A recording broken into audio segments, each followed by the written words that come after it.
Hola, buenas. Exploremos juntos el mundo de las cloud y obviamente de AWS desde de una perspectiva diversa, femenina. Obviamente, únete y potencia tu carrera en la industria IT. Conecta, aprende y crece conmigo. Hola, soy Jocelyn y bienvenido a CloudWise Podcast.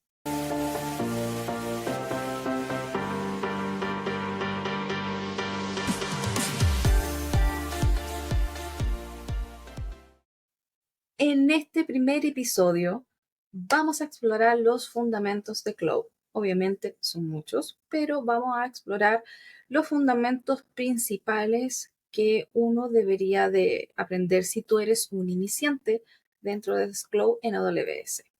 Este podcast está orientado obviamente a todos aquellos que quieran aprender sobre la nube o si quieres seguir aumentando tus conocimientos sobre ella. Si quieres aprender o conocer sobre la introducción a la nube, enriquécete y con este conocimiento te invito a que te suscribas a mi canal, me sigas y compartas este podcast con tus amigos que les interese este contenido y acompañarme. Gracias por acompañarme en este primer episodio. Les doy la bienvenida. Vamos a hablar sobre qué es la nube en general y qué es AWS. Vamos a conocer conceptos que nos van a ayudar a entender, a encontrar este conocimiento, sobre todo si tú eres un iniciante dentro de lo que es la nube, fundamentos, conceptos básicos que son muy importantes, que te van a servir como guía y medida a medida que vayamos avanzando dentro de los capítulos, ya que vamos a ver y conocer cosas muy interesantes dentro de este podcast, en este primer episodio. Entonces, ¿qué es la nube o qué es el cloud computing? Bueno, para aquellas personas que por primera vez conocen o se encuentran con este concepto y quieren conocer o integrarse por primera vez a saber lo que es el cloud computing, primero tenemos que entender que es una forma de disponibilidad que se le llama bajo demanda. ¿Qué significa? Vamos a tener recursos de la computación y todos estos servicios a través de Internet con una tecnología que nos ayuda a aprovisionar y configurar y gestionar muchos recursos muy rápidos en un par de clics y que obviamente ustedes van a pagar por lo que usen. O sea, ¿qué significa? Que si yo necesito crear una máquina virtual, no me van a cobrar por el hecho de crearla, sino que solamente por el tiempo que esta máquina esté activa. Si yo la creo y quiero jugar con ella o quiero aprender a poner mi base de datos o una página web, la pueden tener y después simplemente, si yo lo necesito más, la elimino y ese tiempo que la máquina, por ejemplo, estuvo activa es lo que yo voy a pagar. Obviamente, a medida que vayamos avanzando, vamos a ir conociendo cosas muy interesantes porque no solamente AWS, sino que las tres principales, GCP, Azure y AWS, tienen capas gratuitas, por la cual nos ayuda a poder conocer cosas de cada una de las nubes y poder aprovechar los recursos que ellos tienen de forma gratuita. Obviamente, a medida que vayamos avanzando los podcasts, vamos a ir conociendo cuáles son las disponibilidades que tenemos para poder conocerlas y además también para poder aprender y crear cosas dentro de la nube. Ahora, para poder seguir entendiendo todo esto, ¿para qué sirve el cloud computing? Ya entendimos un concepto básico de lo que es la nube y qué es el cloud computing, pero ¿de qué me sirve o para qué es? El cloud computing nos ofrece una amplia gama de cosas y posibilidades que ustedes pueden tener para beneficiarse, sea dentro de una organización o sea uno que está recién aprendiendo y quiere conocer cosas de la nube. Por ejemplo, tenemos escalado de infraestructuras. Cuando hablamos de eso, es cuando se entiende que el cloud computing tiene la capacidad de computación que nosotros necesitamos para crear, obviamente, y adaptarnos fácilmente las infraestructuras que nosotros podemos tener dentro de un negocio, o incluso queremos crear infraestructuras que vayan creciendo en base a las necesidades que nosotros tenemos, ¿ya? Tenemos recuperación para el tema de fallos, principalmente porque esto nos indica que nuestros datos están garantizados en continuidad durante cualquier tipo de fallo. ¿Qué significa esto? Si yo creo algo, esto va a estar replicado en más de un lugar. La mayoría de las nubes en general trabajan con regiones o zonas de disponibilidad. ¿Qué significa esto? Que yo puedo tener la posibilidad de poder tener mi servicio que yo pueda tener en un lugar replicado en otro, y si por alguna razón el destino falla o el lugar donde yo tenga mi servicio hay alguna catástrofe, mi servicio va a seguir porque va a estar en otra zona, totalmente resguardado. Entonces podemos tener una posibilidad, en caso de que haya fallos en una parte, podemos tener recuperaciones tras fallos también, y podemos crear copias de seguridad de todos los recursos y tener todo de forma muy segura. Ahora, también tenemos una alta gama de cosas de almacenamiento. El cloud computing ayuda obviamente a que los centros no estén sobrecargados. Recordemos que cuando nosotros trabajamos en estos tipos de servicios, estas empresas tienen granjas gigantes de muchos computadores en la cual nosotros tenemos alojados nuestros datos ahí. A diferencia, por ejemplo, que antiguamente eh, el cloud computing, cuando ya no era tan masivo, todas las empresas, por ejemplo, tenían sus computadores y tenían todo en un solo lugar, donde obviamente se compraba según el tipo de almacenamiento que se necesitaba. Ahora ya no es necesario porque nosotros aprovisionamos lo que necesitamos sin ningún problema. Entonces, todo esto lo hace más accesible y fácil, por ejemplo, cuando queremos realizar agilidad con respecto a las copias de seguridad. Y obviamente lo que más importa es el área del desarrollo de aplicaciones. En el cloud computing ofrece muchos servicios para los desarrolladores, para un acceso rápido para las herramientas, plataformas que pueden crear, probar aplicaciones, todo esto para poder reducir el tiempo de lanzamiento en muy corto tiempo. Hay muchos servicios que nosotros podemos utilizar para poder crear, por ejemplo, una página web de forma rápida en un par de clics de e-commerce, por ejemplo.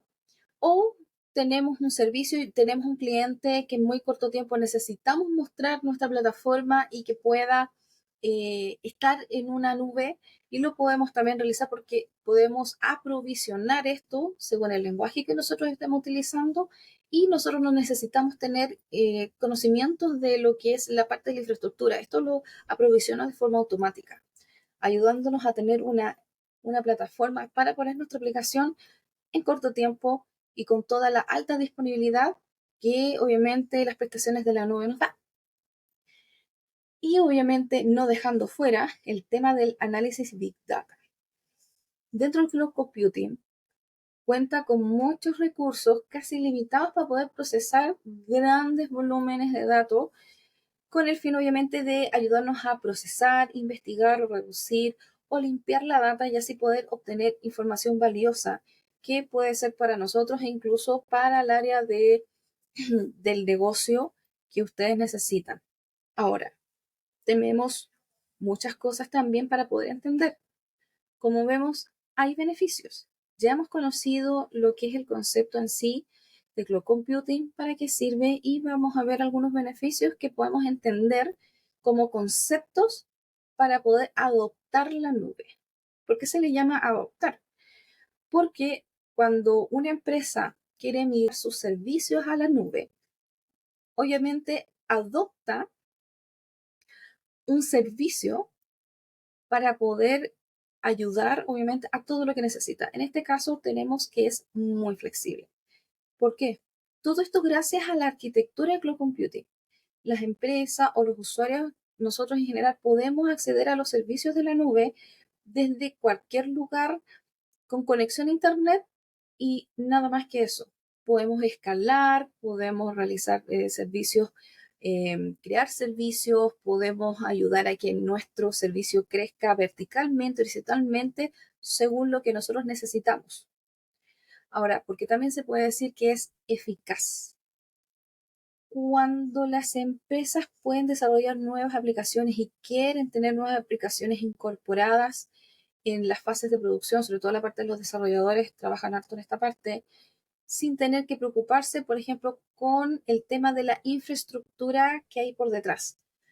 En este caso, lo que se podría llamar lo que es el backend, todas las personas que trabajan en esa área, se ayudan mucho con este tema. Y hay muchos servicios que vamos a ver con el paso del tiempo, que se pueden nombrar algunos, por ejemplo, Amplify, que es dentro de AWS, ayuda mucho a poder trabajar con el tema de los backend de la infraestructura de un aplicativo. Y se puede realizar de forma muy fácil porque todo está súper bien explicado y con esto podemos desarrollar algo en muy corto tiempo. También tenemos un tema de un valor estratégico. Entendiendo que todos estos servicios en la nube ofrecen a los clientes mucho servicio, nosotros podemos conseguir ventajas competitivas con respecto al retorno de inversión que podemos tener con el paso del tiempo. Muchas personas cuando ingresan a la nube, sobre todo empresas, al principio les cuesta entender este tema de el ingreso al retorno del ROI. Piensan que va a ser un poco inmediato. Al principio puede que sea un poco costoso, pero el ROI acumulado empieza a trabajar muy bien porque depende cómo ustedes factoricen los servicios, sobre todo con el tema de costo, es como ustedes pueden mejorar y darle un mayor valor estratégico a lo que nosotros estamos realizando en la nube, como por ejemplo refactorizaciones de arquitectura y de servicios en general con respecto de los costos. Muy segura, principalmente porque cuando una de las primeras preguntas que se hacen las empresas, ¿será muy seguro que mis servicios se vayan a la nube? Este tema del riesgo de seguridad de cloud computing al principio era muy obviamente importante o preguntaban mucho, pero con el paso del tiempo hasta ahora se ha mostrado varias cosas con respecto a que la seguridad dentro del cloud computing es bastante sólida, sobre todo porque el tema de los centros de datos y todo lo que tiene con respecto a de la nube, que se le dice en la nube o de la nube. En la nube es como lo que se llama la responsabilidad compartida, en donde estamos nosotros, todo lo que está en la nube es responsabilidad de nosotros, pero todo lo de la nube es responsabilidad en este caso de estas empresas. Entonces, con esto nosotros podemos tener una tranquilidad con respecto a los mecanismos de seguridad que nos provee los servicios de los proveedores de la nube y con respecto a la seguridad dentro de los formatos que se dan también con el tema de las ISO. En general, todas las nubes están auditoreadas constantemente y ellos siempre están en la línea con todos los servicios que se necesitan o con todas las ISO o cosas que uno necesita para poder tener con respecto al área de la seguridad y la gobernanza, por ejemplo. Hay muchas empresas que buscan que hayan cosas de gobernanza muy específicas con respecto a su país o incluso donde se va a poner la aplicación. Y el tema de la rentabilidad, principalmente, nosotros lo vemos cuando hablamos de cómo trabaja este modelo. Es súper importante que haya una buena factorización de la arquitectura. ¿Por qué? Porque esto nos ayuda a entender qué servicios se van a utilizar, qué tipo de base de datos se van a utilizar, qué tipo de servicios se van a utilizar y cuáles son el costo-beneficio dentro de lo que se va a utilizar a mediano o largo plazo, que va a ser bueno para el tema del pago por uso. ¿Ya? En general, todos los recursos que se utilizan en la nube son del pago por uso. ¿Ya?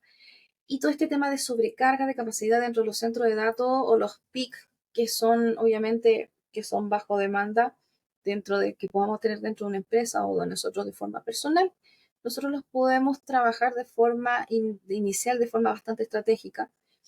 Y la gran mayoría de las nubes tienen calculadoras en las cuales nosotros podemos ver según el tipo de servicio, según la forma en que vamos a trabajar el servicio, podemos sacar un costo aproximado de lo que nosotros vamos a utilizar. Y eso nos puede ayudar a operar, por ejemplo, en la nube, ya que nos ofrece muchas ventajas con respecto a estas instalaciones o entornos híbridos, ¿ya?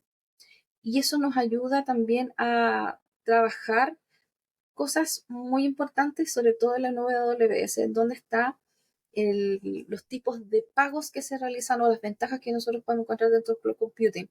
Por ejemplo, pasar del gasto inicial a gastos variables. Cuando hablamos de esto, es cuando tenemos gastos iniciales que se incluyen dentro del tema de los centros de datos o servidores físicos, básicamente, todos estos recursos de la computación y que ahora nosotros pagamos solo lo que consumimos dentro de los recursos de la computación, que es lo que había explicado antes. Si nosotros creamos una máquina virtual, la utilizamos 15 minutos y la terminamos, vamos a pagar esos 15 minutos y si están dentro de la capa gratuita no pagamos nada. Entonces, y todo depende también del tiempo que nosotros estemos utilizando o esa máquina esté activa. Dependiendo de cada nube, tenemos un tiempo de recursos gratis por mes que vamos a utilizar. En AWS son 12 meses, donde vamos a ver más adelante también dentro de la capa free tier cuáles son los recursos o los servicios que vamos a tener que utilizar y ahí obviamente voy a dar varios tips de recomendación para que ustedes tengan ojo para que no tengan problemas en caso de que les salga alguna cuenta a fin de mes en la factura y así poder evitar problemas. Una cosa que también es importante es cómo nosotros podemos aprovechar las economías de escala masiva. Esto corresponde al tema de cómo nosotros podemos lograr un costo variable menor al que nosotros podemos obtener por nuestra propia cuenta. Y todo es por el tema del uso de, obviamente, de muchísimos clientes que están en la nube. Y eso añade, obviamente, a este proveedor de la nube una mayor economía de escala. Y todas esas economías se traducen en precios de pago por el de uso más bajos para los clientes que están utilizando la nube. También deja de adivinar la capacidad. Y una de las cosas que más pasaba hace muchos años antes era de que cuando se necesitaban comprar servidores, era difícil entender cuánto RAM, cuánto core nosotros vamos a necesitar. En este caso, ya no es tema eso. Ya no tenemos que dejar de adivinar. Si en algún momento nosotros tenemos una máquina y esa máquina se nos hace pequeña, nosotros podemos tener la oportunidad de poder agrandar, de ponerle más disco, ponerle más RAM en un solo par de clics, sin necesidad de poder preocuparnos de que la máquina que nosotros a lo mejor contratamos era muy pequeña o es muy grande también para la capacidad que nosotros pensamos. Entonces, si nosotros podemos iniciar una instancia en Amazon, por ejemplo, en ES2, que son las máquinas virtuales, cuando sea necesario, el pago por el tiempo, en este caso, de la computación. A todo esto, aquí está mi gatita, me vino a visitar. Tengo muchos michis y tengo muchos gatitos que me vienen a visitar de repente cuando estoy grabando. Entonces, claro, tenemos este lugar de pagar los recursos en la cual obviamente que no se utilizan y esta capacidad limitada en que nosotros podemos acceder a estas capacidades necesarias para poder realizar un escalado. ¿Y qué significa todo lo que acabo de decir? Que se va a expandir o se va a replegar horizontalmente, en este caso así con respecto a la respuesta a la demanda. ¿Ya? Significa que va a ir creciendo, va a ser copias de esta máquina que yo tengo de base. Y si yo digo, necesito que de esta máquina vaya creciendo de en uno hasta máximo 5 o máximo 10. Esto va a ir creciendo cuando la máquina llega hasta un tope que nosotros le programemos y se va a disparar este autoescalamiento que se le llama. Y va a escalar y va a crear máquinas clones de esa máquina de a poco hasta llegar al máximo que uno le pone, en este caso, y ya cuando En este caso ya no hay más problemas o ya mi demanda ya no es necesaria, ya no tengo tanta demanda de gente que ingrese, por ejemplo, a mi sitio web, pensando en un sitio web.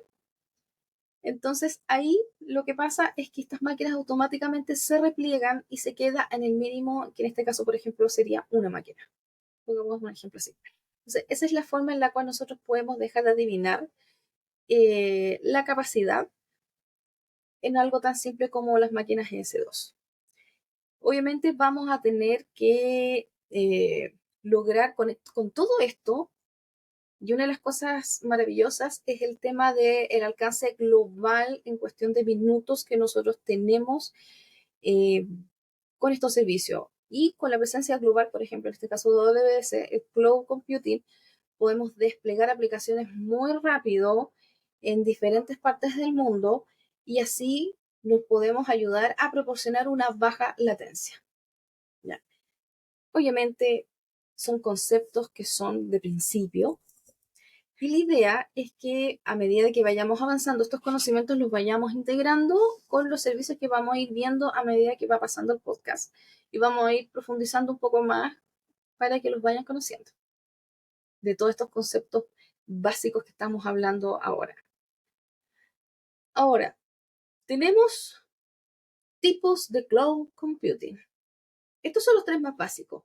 Hay en donde tenemos estos tres tipos principales, en donde tenemos estos modelos de servicio que se les llaman, en la cual podemos seleccionar según la necesidad que nosotros tengamos o la flexibilidad de que nosotros estemos dentro de los proyectos o dependiendo del caso de uso que vamos a trabajar.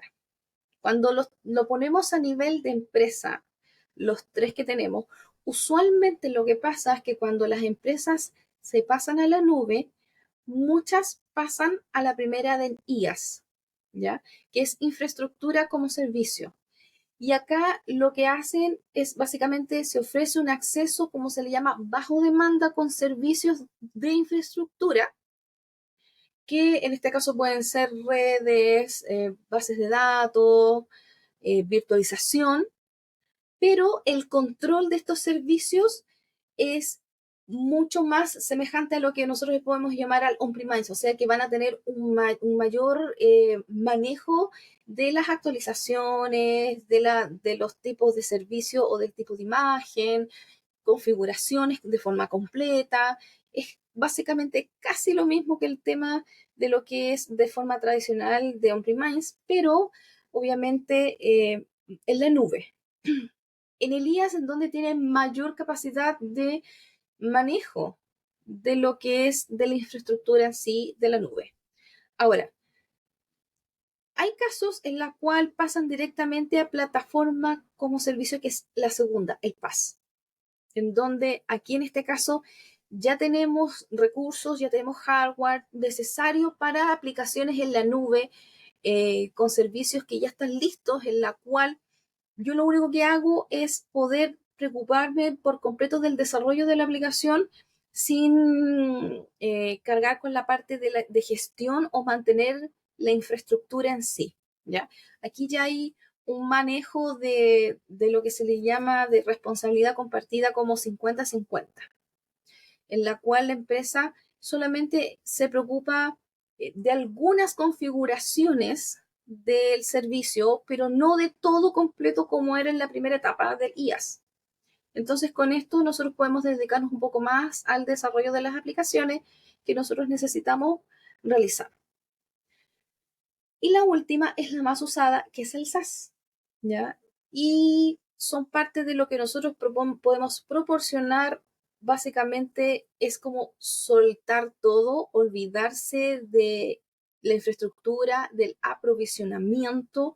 Ustedes ni se preocupan de eso, nada, solamente se preocupan de la aplicación y del software. Todas las soluciones SaaS a menudo son aplicaciones de usuarios finales en donde tenemos una infraestructura que ya está gestionada en este caso por el proveedor de la nube y todo lo que tiene que ver con ese aspecto lo ve la nube y ustedes solamente se preocupan de la data y de las aplicaciones, principalmente de las configuraciones o todo lo que tiene que ver con respecto a la data.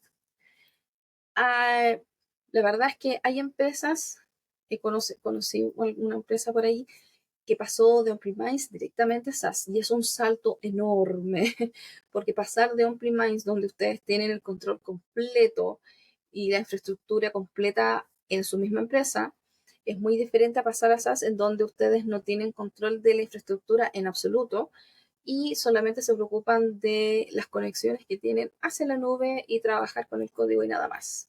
El resto es por parte del proveedor. De que se puede, se puede. Pero obviamente tienen que tener cuidado principalmente con respecto al tipo de arquitectura que van a tener y cómo ustedes van a trabajar el caso de uso. Ahora vamos a entrar en un tema ya un poco más conocido de muchas personas, pero a quienes no conozcan, les presento lo que es AWS. Vamos a hablar, obviamente, en este caso, del proveedor de la nube AWS. Ya había hablado de otros dos así muy rápidamente, pero nos vamos a centrar principalmente en este. AWS es básicamente un Amazon Web Service, que es la nube más adoptada, una de las más adoptadas y completas que tenemos. Hay más de 200 servicios dentro del centro de datos a nivel global. Todos los años sacan servicios, en la cual obviamente este número no es fijo. Cada año hay un evento muy grande que hacen todos los años en Estados Unidos, donde van mostrando actualizaciones de servicios y nuevos servicios también a nivel global que van pasando año por año. Por ende, este número obviamente va cambiando. Es la plataforma líder dentro de los servicios de la nube, en donde ofrece una amplia gama de servicios, donde tenemos el cómputo, almacenamiento, base de datos, machine learning, IoT, inteligencia artificial y muchos otros servicios más, obviamente. Es escalable y el tema de respaldo de infraestructura de Amazon es bastante grande.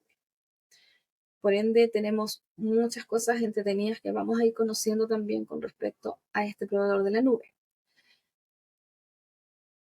Hay muchos servicios de la nube, pero ¿por qué es bueno migrar a la nube AWS? Yo siempre digo, tienen que ver según el caso de uso que ustedes tengan. Hay muchas veces que a lo mejor un multicloud puede servir. Es un poco más complejo, sí, pero si se logra bien una buena arquitectura, se pueden lograr conexiones de más de una nube. Ahora, todo depende de las necesidades que ustedes tengan a qué nube migrar. En este caso, AWS está diseñada para poder ayudar a empresas de todos los tamaños, básicamente, y ayuda obviamente a mejorar todo este tema de las operaciones más eficientes con el costo de hardware que se puede encontrar dentro de las instalaciones que ya habíamos hablado un poco, en la cual obviamente tenemos varias cosas que tenemos acá, donde tenemos una visión general de algunos beneficios que puede tener principalmente por la facilidad de uso. Las personas que obviamente que ya conocen de AWS entienden la parte que digo que es muy fácil de usar, sobre todo la consola porque es muy intuitiva.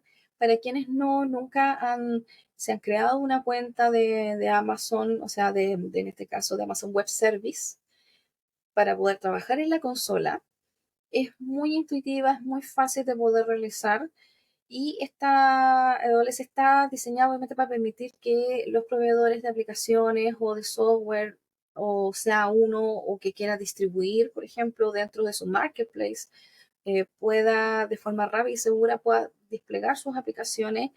Y también existen muchas aplicaciones basadas en SaaS, que es justamente el último que estuvimos hablando, en donde podemos trabajar con la página de administración de AWS o con APIs de forma directa también, en donde tenemos buena documentación, que es una de las cosas muy buenas, porque tiene muy buena documentación de todo su servicio dentro de la plataforma y cómo nosotros podemos trabajar con cada uno de ellos.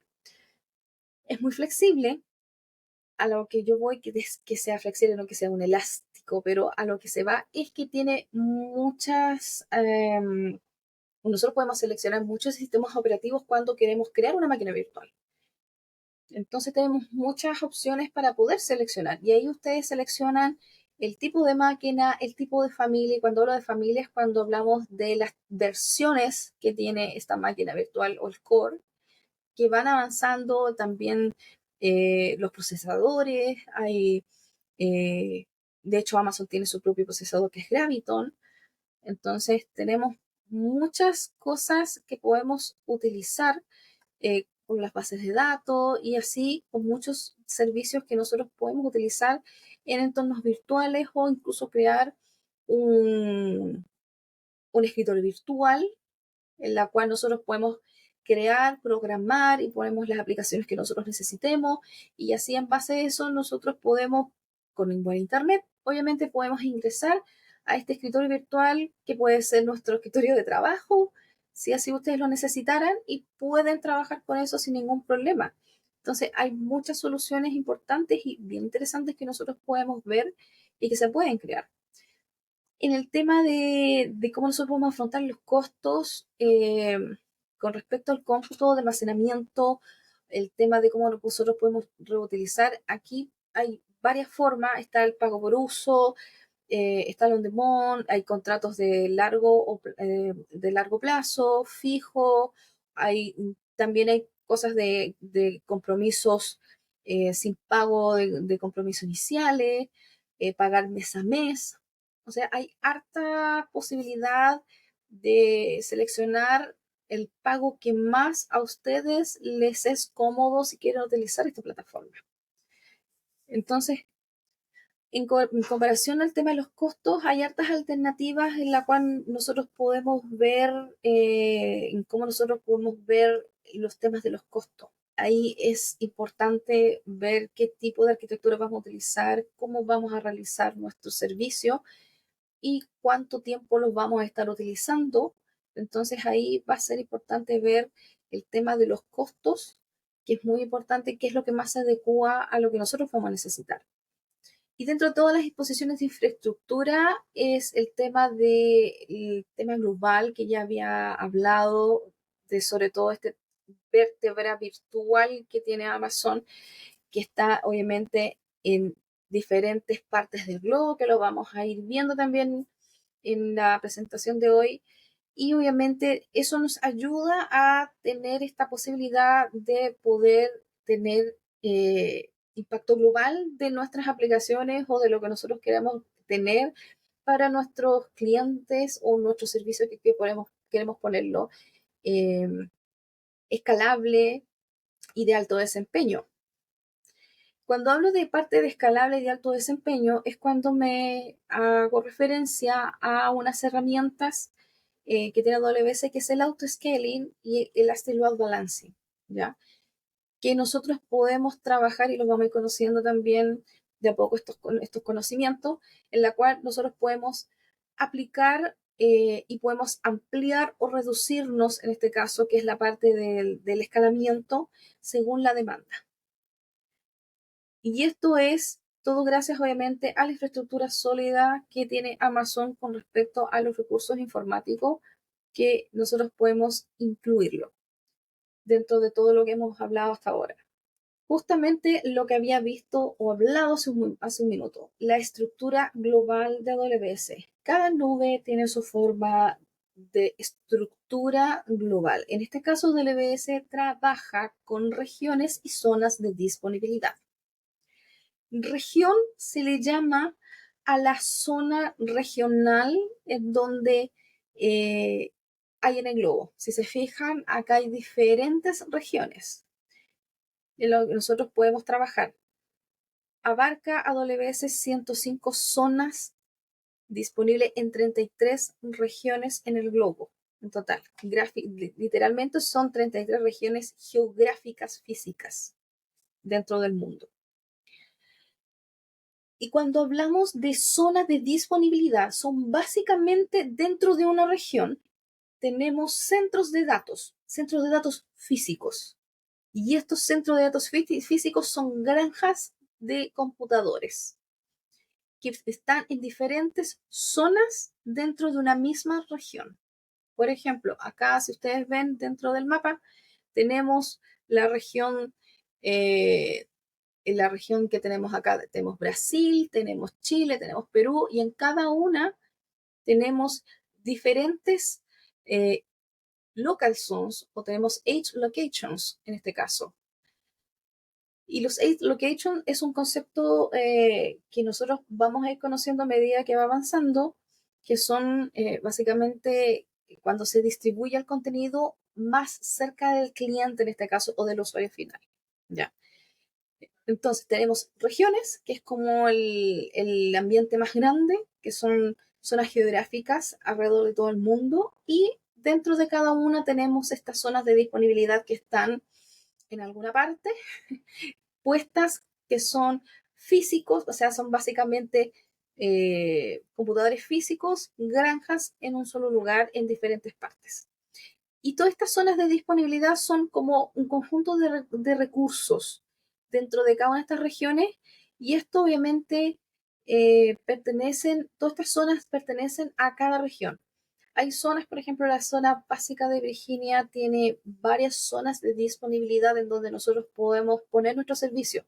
Significa que si yo tengo un servicio que lo pongo en esta zona de Virginia, que es de Estados Unidos, que es la más... ¿Por qué digo Virginia? Porque usualmente cuando nosotros creamos cosas es la zona por defecto que siempre nos sale, y cuando se lanza un servicio de prueba para que uno lo pueda probar, siempre va a estar ahí en Virginia. Es como la primera parte donde lo lanzan para que nosotros lo podamos probar.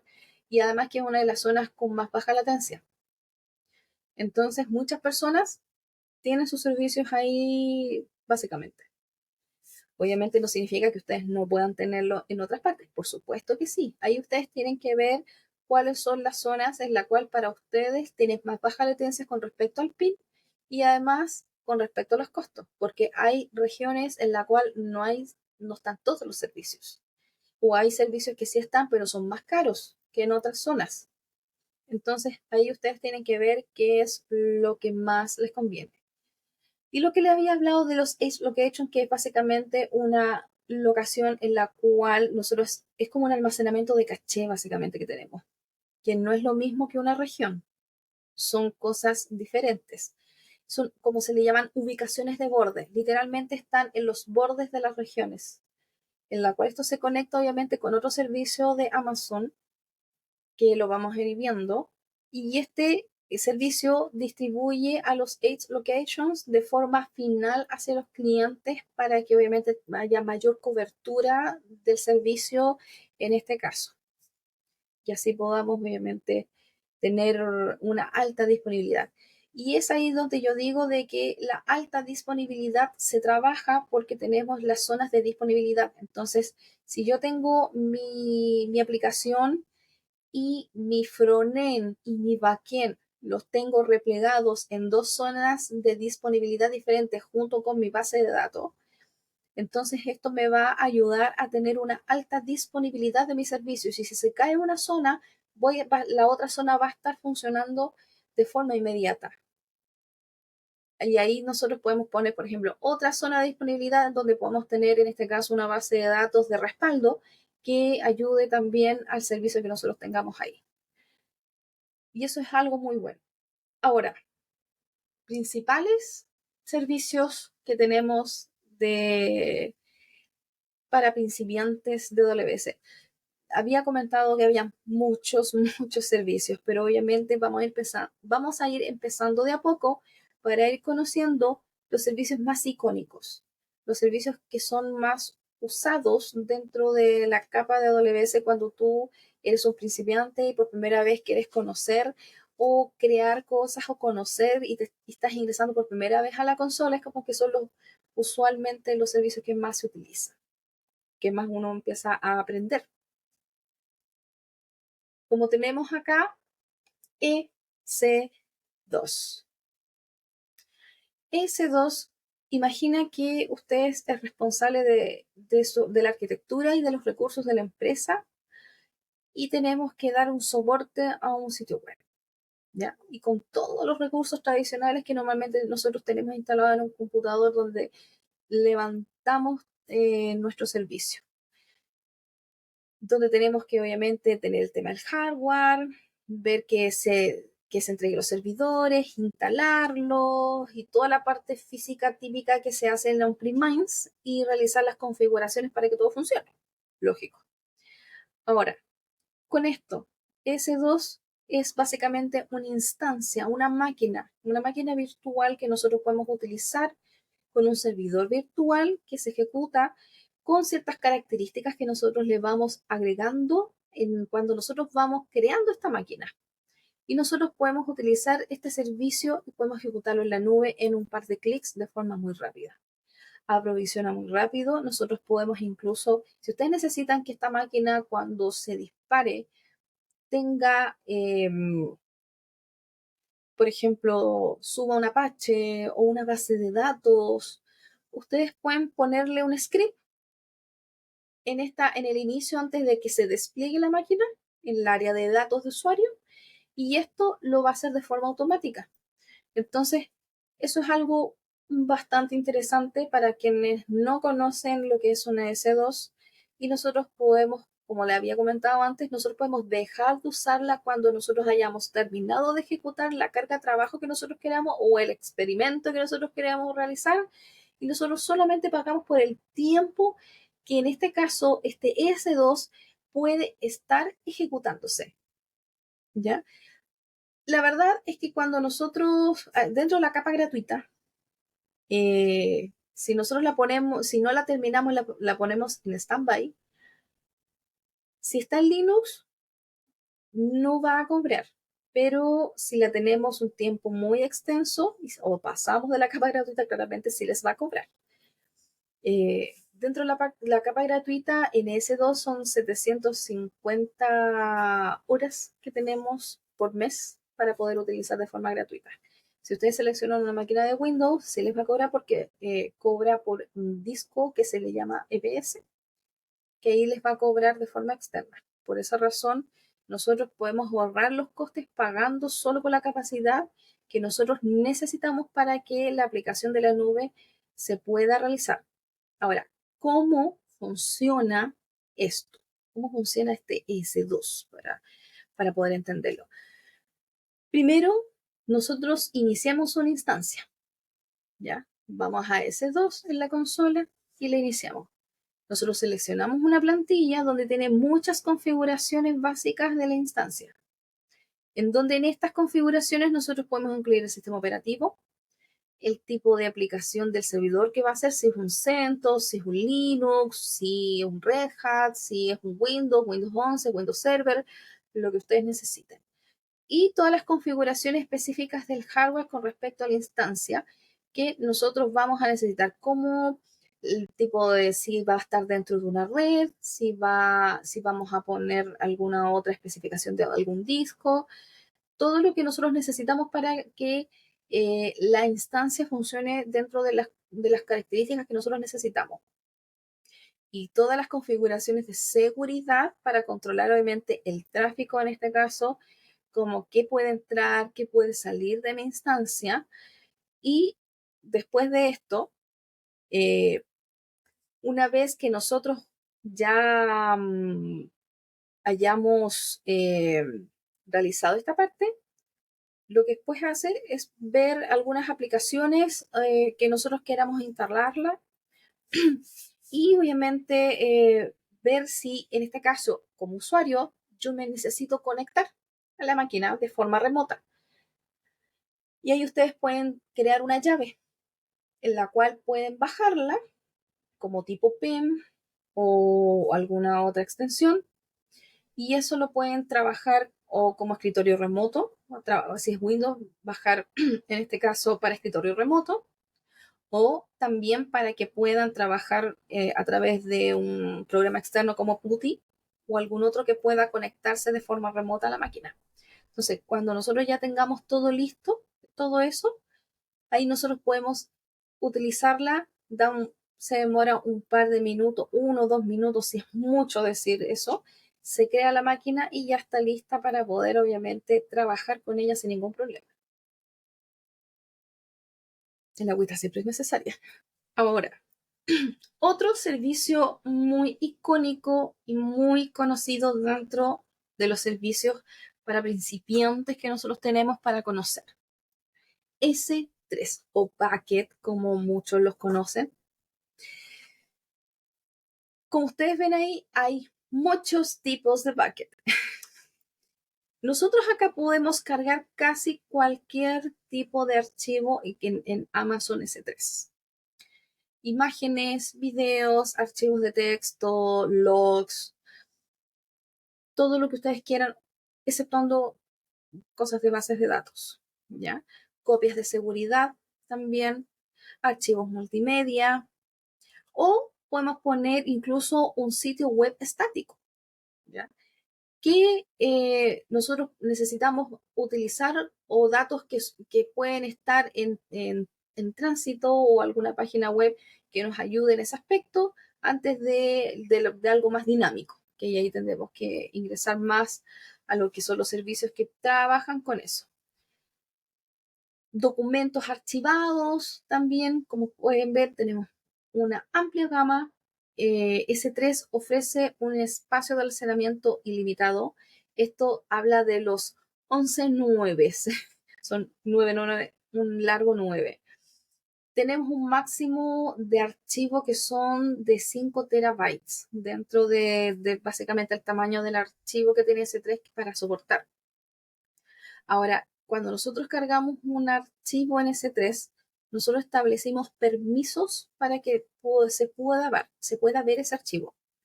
De forma básica, cuando nosotros creamos un S3, el S3 siempre tiene todo negado. O sea, significa que nadie puede verlo desde afuera y nadie puede accesar desde afuera por temas de seguridad.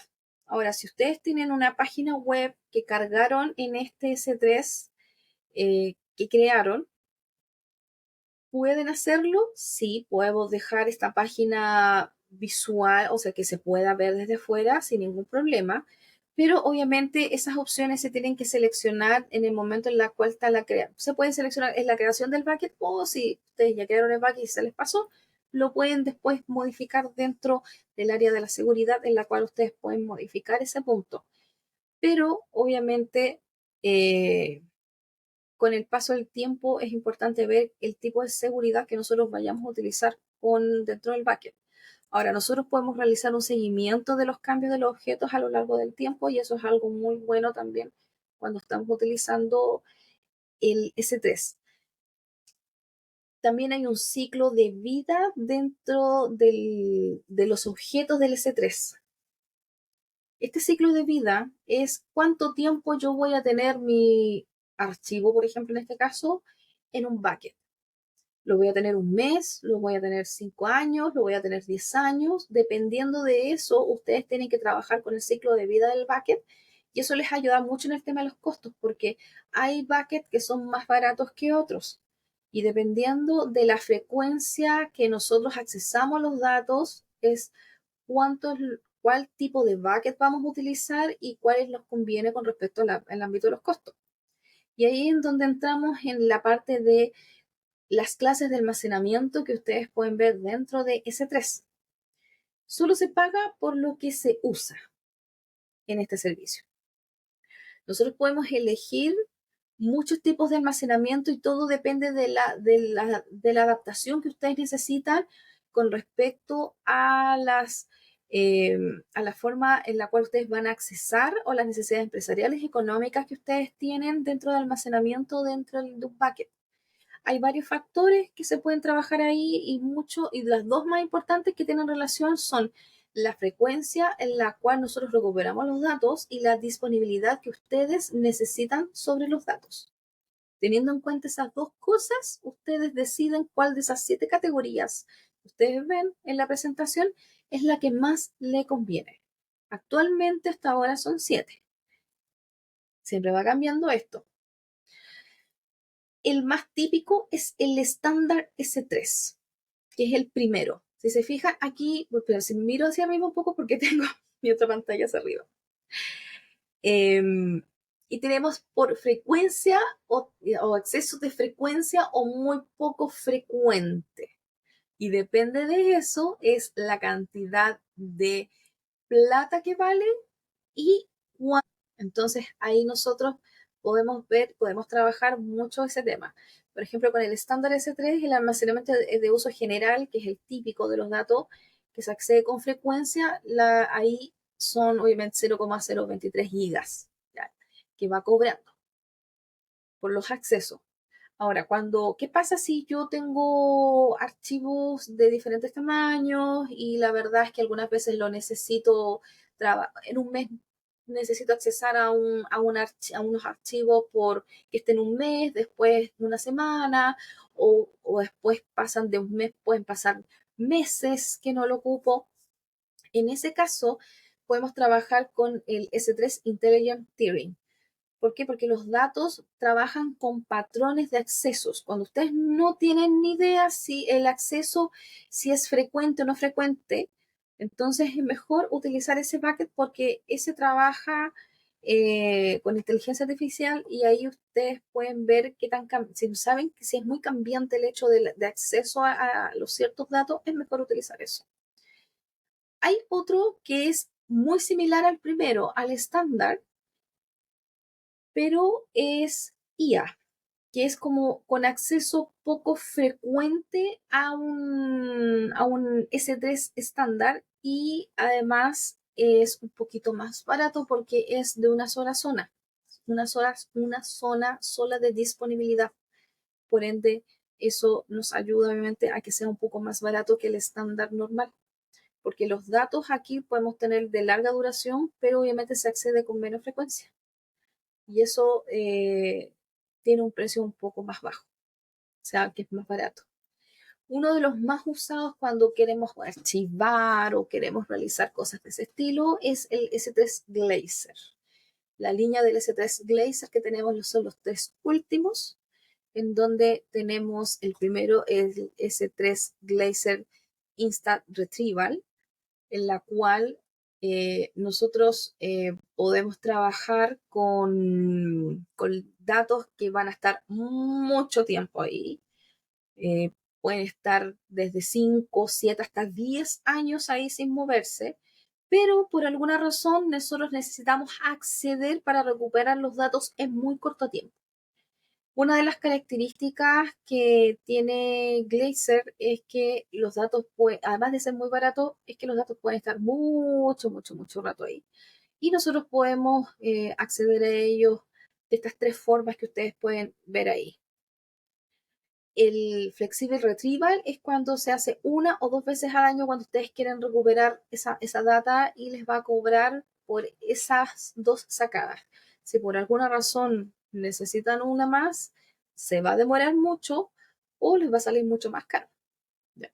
Y el último es el Deep Archive, que es el que son archivos de larga data o de preservación digital que necesitan algunas veces las empresas o los bancos. Básicamente, que es lo que más se utiliza. Ahora, otro servicio icónico, RDS, base de datos relacional. Esos son básicamente RDS. Tenemos base de datos no relacionales y relacionales. Y acá tenemos los datos que son relacionales, lo que todos conocen, consultas SQL, podemos trabajar con diferentes bases de datos. Acá tenemos es compatible con varios motores de base de datos, MySQL, Postgres, Oracle, MySQL, SQL Server.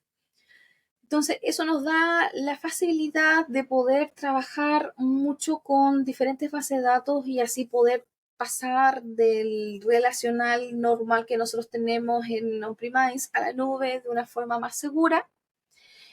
Muchas empresas trabajan con lo que le llaman el lift and shift de la migración de bases de datos, que es como lo tomo y lo dejo tal como está, literalmente. Y ahí obviamente en ese caso uno tendría más control con respecto a la instalación del servicio de base de datos. Obviamente RDS tiene un servicio. Ustedes se olvidan de las configuraciones, se olvidan de las memorias y ustedes solamente se preocupan de sus datos. Y acá tenemos varios servicios que trabajan con esto, que son compatibles como Amazon Aurora, Postgres SQL, MySQL, MariaDB, Oracle y otros más. Icónico y único, Lambda. Lambda es un servicio basado en eventos. Es básicamente el pago por uso. Es uno de los servicios SaaS que vimos al principio dentro de los conceptos que vimos de este primer capítulo, en donde nosotros podemos ejecutar código sin aprovisionar ningún tipo de servidor. Lambda permite agregar una lógica personalizada, o sea, nosotros podemos trabajar con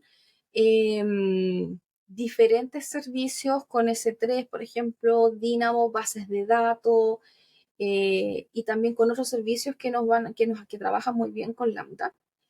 Y nosotros podemos trabajar también con empaquetadores o diferentes servicios que tenemos ahí, como en este caso C#, Python, Ruby, Node, Java y otros también que trabajan de forma nativa. Es compatible con varios servicios de lenguaje básicamente, y esto nos ayuda a programar funciones adicionales que nosotros queramos tener dentro de este servicio de Lambda para poder trabajar. Trabaja bajo los marcos de con bibliotecas, empaquetadores, con SDK, y además tiene escalado automático, lo que significa que ustedes no tienen que preocuparse por el aprovisionamiento, esto lo hace de forma automática. Tiene tolerancia a errores, obviamente tiene un tiempo máximo de 15 minutos de proceso para poder trabajar. Trabaja nos ayuda a que el código pueda funcionar mucho mejor. Cuando nosotros queremos utilizar, en este caso, Lambda, y queremos trabajar con una base de datos relacional como lo vimos hace un momento, ahí nosotros trabajamos con el uso de los RDS proxy, que obviamente nos ayuda a aprovechar muy bien los grupos y las conexiones y administrar las bases de datos relacionales de una forma mucho más efectiva, y también como una especie de caché este tema, en donde se conecta mucho más rápido con la base de datos y así obviamente podemos trabajar con ella mucho más fácil. Pero tenemos la contraparte, las bases de datos no relacionales. Ya pasamos en la parte relacional, pero tenemos las no relacionales.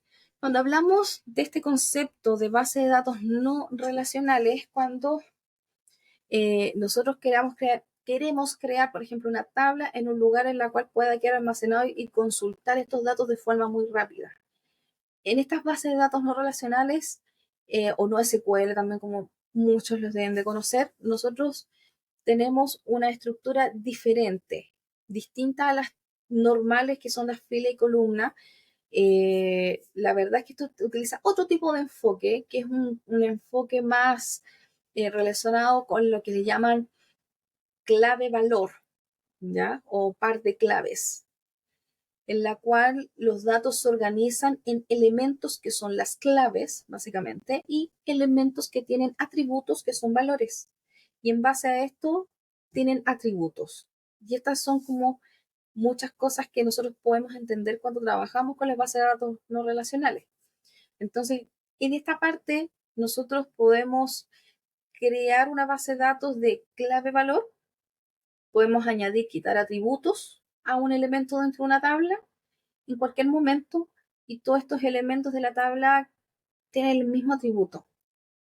Entonces, tenemos en este caso, como ustedes ven, a DynamoDB, que es es una base de datos sin servidor, quiere decir que no es necesario provisionar máquinas ni que ustedes tengan que programar o que tengan que configurar. Se administran con servidores y obviamente no tienen que preocuparse de los parches ni nada que tengan que instalar, ni software ni nada. A medida, obviamente, que la base de datos aumente, Dynamo va a ir escalando de forma automática y se ajusta a los cambios de la capacidad que ustedes tengan sin ningún conveniente.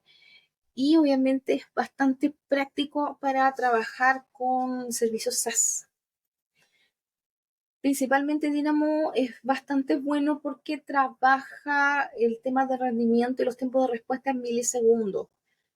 Y es muy rápido en muy corto tiempo. Ahora, ya que tenemos este tema, estamos viendo el tema de las bases de datos, Dynamo versus RDS. Encontré esto y la verdad es que es muy tierno porque aquí nosotros podemos entender cómo podemos hacer este versus de las bases de datos relacionales que tenemos ahí. Tenemos tipos de bases de datos. Ya sabemos que RDS y Dynamo ambos son bases de datos con las cuales tienen ofertas adecuadas a demanda según el tipo de proyecto que nosotros tenemos. Entonces, una pregunta que nosotros nos podemos hacer, si y todo esto depende del tipo de datos que ustedes vayan a trabajar, si sus datos están estructurados o ordenados. Esa es una pregunta que nosotros nos tenemos que hacer. Si la respuesta es afirmativa, entonces es mejor utilizar RDS. Si la respuesta es negativa a esta pregunta, es mejor utilizar Dynamo. ¿Ya? Otra pregunta que nos podemos hacer en esto. Si necesitamos que la base de datos interactúe o con una o con otras, por ejemplo, con una o con muchas. RDS en este caso es una muy buena opción por la forma en la cual nosotros podemos hacer unión con diferentes bases de datos de forma interna. Otra pregunta que nosotros nos podemos hacer para poder entender este como versus es la capacidad del escalado. ¿Qué tipo de capacidad de escalado, de crecimiento en este caso, vamos a necesitar? Y todo depende. Si nosotros necesitamos escalar, en este caso RDS puede ayudarnos, pero puede experimentar algunos problemas de degradación en la forma en la cual, si hay un tiempo de inactividad, por ejemplo, lo cual hace que RDS esté diseñado más para sustituir base de datos como locales que uno pueda tener, a diferencia del Dynamo, que es su escalado como es más automático, nosotros podemos encargarnos a escalar hacia arriba o hacia abajo, como vertical o horizontalmente, de forma mucho más rápida. Pero todo depende obviamente del tipo de dato que nosotros vamos a utilizar. Entonces, viendo bien el video, ahí tenemos un perrito que se llama RDS, que es un perrito súper entrenado. Y este perrito RDS le encanta tener relaciones con otros perritos, los saltos, pegarse muchos saltos y obviamente tener uniones con otros perritos. Ahora, tenemos esta función como de especies que tenemos acá en el ejemplo. Ya habíamos hablado que Aurora, Postgres, Oracle, MariaDB, MySQL, si nosotros necesitamos un control total sobre esas bases de datos o tenemos otros favores de base de datos con otros más especializados, por ejemplo, como tipo SAP o alguna otra marca, entonces ahí a lo mejor es utilizar una base de datos más dedicada, ¿ya? Y ahí podemos ir derechamente en un S2 donde nosotros podemos utilizar eso ahí. En RDS nosotros podemos replicar un entorno multi-AZ. Cuando nosotros hablamos de AZ es de más de una zona de disponibilidad. Significa que con un tiempo de inactividad mínimo, porque la base de datos está actualizando, la principal está actualizando y a continuación nosotros necesitamos, por ejemplo, realizar alguna cosa y nos dio un error una base de datos. En ese caso, podemos trabajar con más de una zona de disponibilidad y esa base de datos jamás va a estar inactiva y va a estar siempre disponible. También está la opción de un single AZ, o sea que no está en tres zonas, sino que está en una sola zona solamente durante la operación que va a ir escalando. También podemos ayudar a cuidar al perro, como tenemos aquí en la parte del RDS. Y cuando Amazon elimina alguna de las complicaciones que es administrar una base de datos, las copias de seguridad, el escalado, los parches y la replicación como autoadministrado, entonces ahí, si nosotros necesitamos eso, es bueno utilizar RDS. No todas las especies son serverless, obviamente, exceptuando Aurora, porque tiene su versión serverless, sin servidor, pero obviamente no significa que nosotros podamos desarrollar o crear o ejecutar alguna aplicación sin tener que gestionar los servidores. Y también en general nosotros podemos integrar IAM y controlar los accesos a las bases de datos, lo cual es bastante bueno. Por otro lado tenemos a Dynamo, donde tenemos este perrito inteligente bien, que está súper bien, que es una especie no SQL con propiedades muy especiales porque es rápido, porque almacena los datos en un SSD. Tenemos que tener en cuenta que a este perrito que tenemos ahí no le gusta ser consultado ni hacer múltiples saltos ni uniones como lo hace el perrito RDS, pero sí funciona súper bien con tablas y documentos y gráficos o consultas que son menos flexibles, que no son tan rígidas. Entonces, a través de esto nosotros podemos tener la posibilidad de tener nuestros datos replicados en 3 centros geográficos al mismo tiempo. Lo que significa es que con esto nosotros podemos tener una lectura rápida, consistente y mucho más fuerte con respecto a lo que es el tema de RDS. ¿Por qué? Porque es sin servidor, multiregional y multiactiva. Y con estas tablas regionales y globales da una muy alta disponibilidad. Y además nos ayuda al tema de que no hay tiempo de inactividad ni mantenimiento. Entonces, este motor no SQL lo que hace es escalar añadiendo obviamente más almacenamiento, CPU, memoria, según lo que nosotros necesitamos. En conclusión de lo que he hablado todo este rato, es si no utilizamos RDS, si nosotros necesitamos serverless, por ejemplo, exceptando la Aurora o todo este tema de escala automático, o si no tiene una estructura de, de datos como nombre-valor, entonces es mejor utilizar Dynamo. Y ahí es mucho más fácil porque la forma en la cual nosotros podemos trabajar son en base a esquemas. Por ende, es mucho más fácil de trabajar y utilizarlo. Lo que tenemos acá, consola, tenemos diferentes formas de poder utilizar nuestros servicios. Y acá tenemos una consola que es básicamente la puerta de entrada a AWS, donde podemos navegar por esta interfaz que es muy amigable, como ustedes pueden ver, y podemos acceder y gestionar a todos los servicios de AWS sin ningún problema.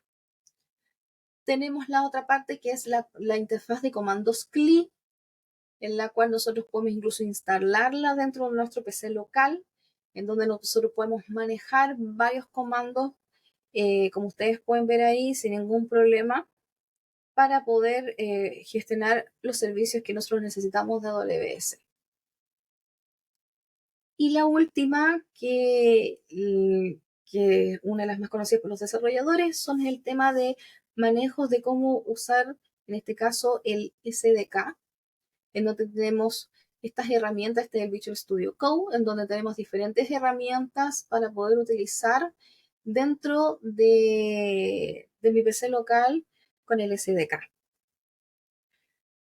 Redes en AWS, obviamente esto es inmenso. Hay muchos conceptos que lo más probable es que las personas que conozcan más van a decir, pero faltan eso, porque estamos recién iniciando y vamos a ir viéndolo a medida que vayamos avanzando y vamos a tener obviamente episodios de podcast exclusivos para cada una de estos temas para poder profundizar en temas de principiantes lo mejor posible y así conocer todas las cosas con respecto a la nube para que ustedes vayan creciendo juntos, junto conmigo, a través de esto, en este mundo, sobre todo para las personas que están iniciándose por primera vez dentro de la nube. ¿Qué es lo que tenemos acá? VPC. ¿Qué es una VPC? Si es primera vez que ustedes lo escuchan. Una VPC es básicamente un aprovisionamiento de manera lógico, no es que sea físico, esto es algo lógico, en la cual nosotros tenemos aisladas diferentes adentro muchas cosas dentro de la nube, básicamente.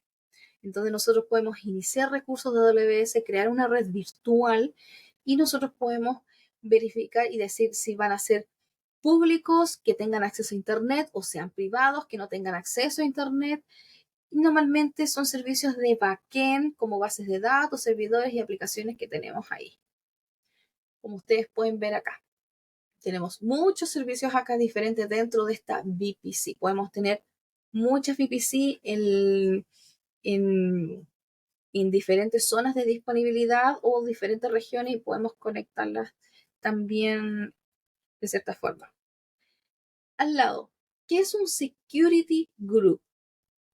Un security group es básicamente un agrupamiento público y privado. Tenemos agrupamientos públicos y privados de recursos que hay adentro como subredes, donde tenemos con direcciones IP que van a estar relacionadas con la VPC, y también tenemos eh, diferentes servicios. Y cuando hablamos de los security groups, obviamente hablamos más que nada, como ustedes pueden ver aquí, de los ES2. Siempre cuando estamos hablando de eso es cuando manejan las máquinas virtuales en este caso. Son servicios que son muy, muy conocidos, muy importantes. Acá vamos a hablar un poquitito, vamos a hacer un traspaso así como una pincelada de la parte del área de networking, en donde tenemos acá tres servicios icónicos muy conocidos, que es Route 53, CloudFront y los Edge Locations, que ya lo habíamos hablado un poco. Route 53, como ven ustedes, estos son los símbolos que tienen de los servicios. Route 53 es un servicio básicamente como una guía de direcciones, como un DNS. Lo que ustedes conocen como DNS, Route 53, DNS. Es básicamente eso. Nosotros podemos encontrar sitios web, podemos configurar muchas cosas ahí. Y es como un directorio telefónico, pero de direcciones de sitios web, ¿ya? En Route 53 nosotros podemos gestionar, conectar nombres de dominio, podemos poner los servidores donde se va a encontrar nuestro sitio web, y nosotros podemos asegurarnos de que alguien, si nosotros escribimos nuestra dirección en esta página, esto resuelva y vaya directamente a la página donde nosotros lo tengamos, en este caso, creado.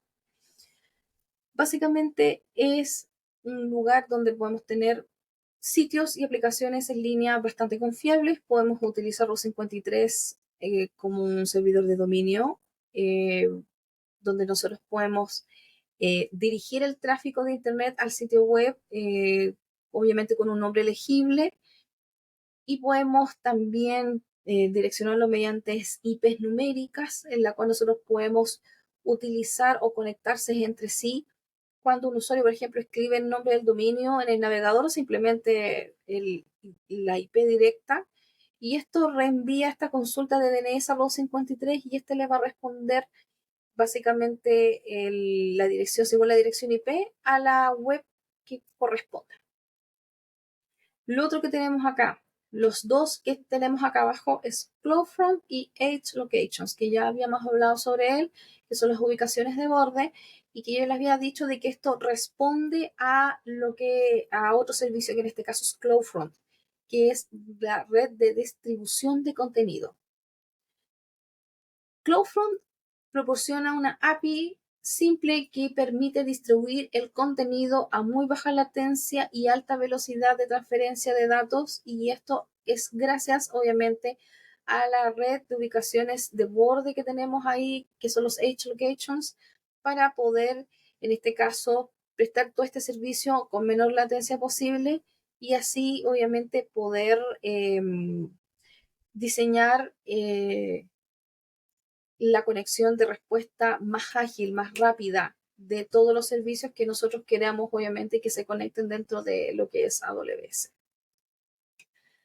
Bueno, como hemos hablado, nosotros hemos visto muchos servicios interesantes el día de hoy, pero obviamente la idea es que ustedes les ayude por primera vez, sobre todo si es su primera vez dentro de lo que son el mundo de AWS, de lo que es el cloud computing. Este primer episodio es para ingresarlos de a poco en lo que es el mundo del cloud computing. Gracias, obviamente, por acompañarme en este primer episodio, y obviamente hablaremos más adelante con todo lo que tiene relación con lo que vamos a ver, con los fundamentos que hemos visto hasta ahora. Sigan el podcast, vamos a tener entrevistas, obviamente. No solamente vamos a conocer de conceptos, sino que vamos a conocer profesionales que trabajan con muchos de estos servicios, y a la vez también conocer parte de su vida dentro de lo que es cómo han llegado a trabajar, a dónde están y también como líderes algunos de user group para esto. Bueno, muchas gracias por acompañarme dentro de escuchar y de ver este episodio hasta el final, por acompañarme en este viaje de innovación, de tecnología, en donde obviamente en cada capítulo vamos a ver un espacio con conocimiento poderoso que nos va a ayudar en este desafío de ingreso a la nube, siendo madre, siendo mujer, siendo obviamente un joven que está recién ingresando y que quiera plasmarse dentro de la industria, conociendo estos servicios o conociendo estos conceptos. Sígueme en mis redes sociales, no dejes de seguirme en YouTube, como ves ahí, Cloudwise, y también en Spotify. No olvides de suscribirte y estamos viéndonos en el siguiente episodio con, obviamente no olvides etiquetarme en tus redes con Cloudwise Techman. Nos vemos. Todas las, obviamente, parte de las direcciones o conceptos también van a quedar en la descripción del podcast. Que estén muy bien. Cuídense. Chao.